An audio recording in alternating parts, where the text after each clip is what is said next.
اللہ اکبر کہہ کے آپ نے ہاتھوں کو باندھا. اب ذرا یہ ہاتھوں کو باندھنے کی پوزیشن آپ ذرا دیکھ لیں. یہ میرا جو لیفٹ والا ہاتھ ہے یہ بعض لوگ یوں کر کے مٹھی بند کر لیتے ہیں, اس کو آپ نے یوں رکھنا ہے جو نارمل پوزیشن ہے. اس کے بعد آپ نے یہ دایاں ہاتھ بائیں ہاتھ کے اوپر یوں رکھا کہ جو نارمل پوزیشن ہے. بعض لوگ یوں کر کے پکڑ لیتے ہیں, ٹھیک ہے, اگر آسانی ہے یوں کر کے پکڑ لیں, یہ نارمل پوزیشن ہے. اور اگر آپ اس کو یوں رکھیں گے تو آپ کو رکھنے میں بھی آسانی ہوگی. یہ سنت طریقہ ہے جو صحیح بخاری کی حدیث کی روشنی میں ہمیں پتہ چلتا ہے, کیونکہ صحیح بخاری میں حدیث ہے کہ سہل ابن سعد الساعدی کہتے ہیں کہ نبی صلی اللہ علیہ وآلہ وسلم کے زمانے میں ہمیں حکم دیا جاتا تھا کہ ہم اپنا دایاں ہاتھ بائیں زیرہ کے اوپر رکھیں. اب زیرہ جو ہے یہ کونی سے لے کے انگلیوں تک ہے.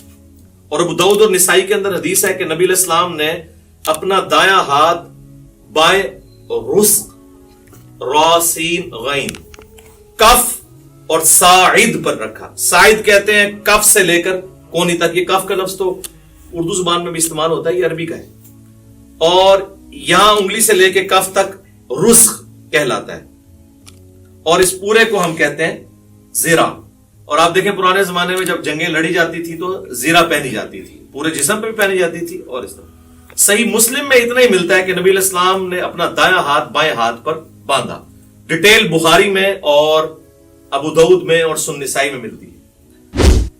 مسند احمد میں روایت ہے کہ سینے پہ باندھا. اب سینے سے مراد یہ نہیں کہ آپ نے یوں کر کے باندھ لیا. سینے کی ڈیفینیشن ہے یہ نہر سے لے کر ناف تک, یہ سارے کا سارا سینہ ہے. یہ سینہ ہے.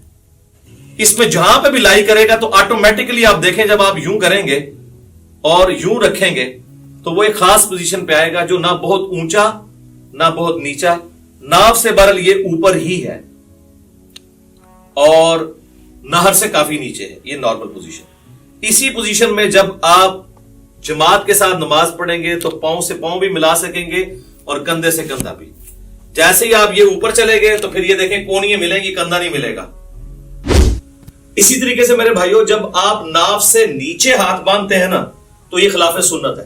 اس حوالے سے جو سنن ابی داؤد کی ایک حدیث پیش کی جاتی ہے تو امام داؤد رحمہ اللہ تعالیٰ نے خود ساتھ لکھا ہے کہ اس حدیث میں ایک راوی ہیں عبد الرحمن بن اسحاق الکوفی, جس کے بارے میں میں نے خود احمد بن حنبل سے سنا ہے کہ وہ اس کو ضعیف کہا کرتے تھے.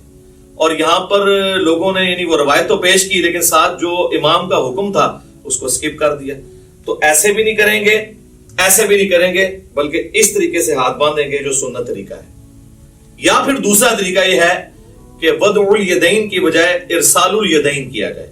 اس کے لیے ہم پھر یوں کریں گے کہ آپ نے یوں رفع الیدین کیا, اللہ اکبر کہہ کے ایسے.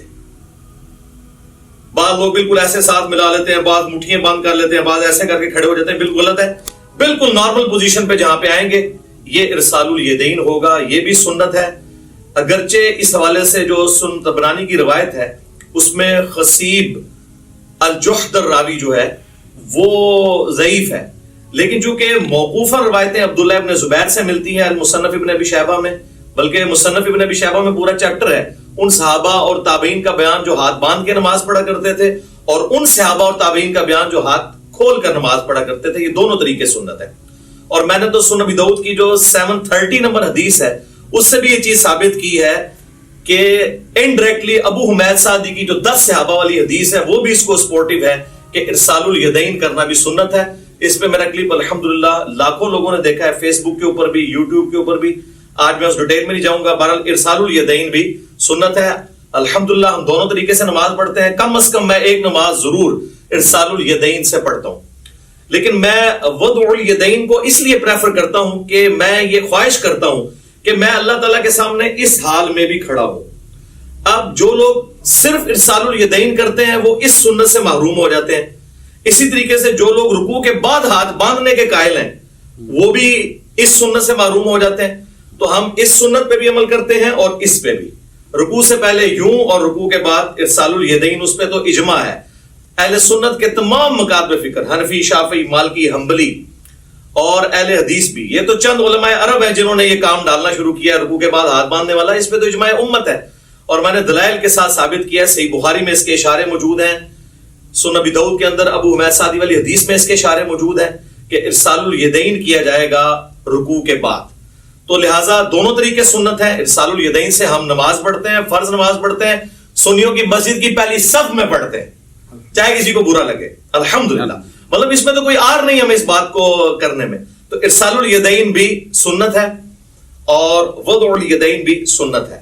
تو آپ اچھا بعض لوگ جو ہے نماز شروع کرتے ہی اللہ اکبر کہہ کے وہ ہاتھ چھوڑ دیتے ہیں اور پھر یوں ہاتھ باندھتے ہیں, یہ بھی خلاف سنت ہے. آپ نے ہاتھ چھوڑنے ہیں تو چھوڑ کے نماز پڑھے, یہ بھی سنت ہے. اور آپ نے ہاتھ باندھنے ہیں تو باندھ کے نماز پڑھے, تو وہ بھی سنت ہے. لیکن یہ یوں کر کے یوں نہ کرے.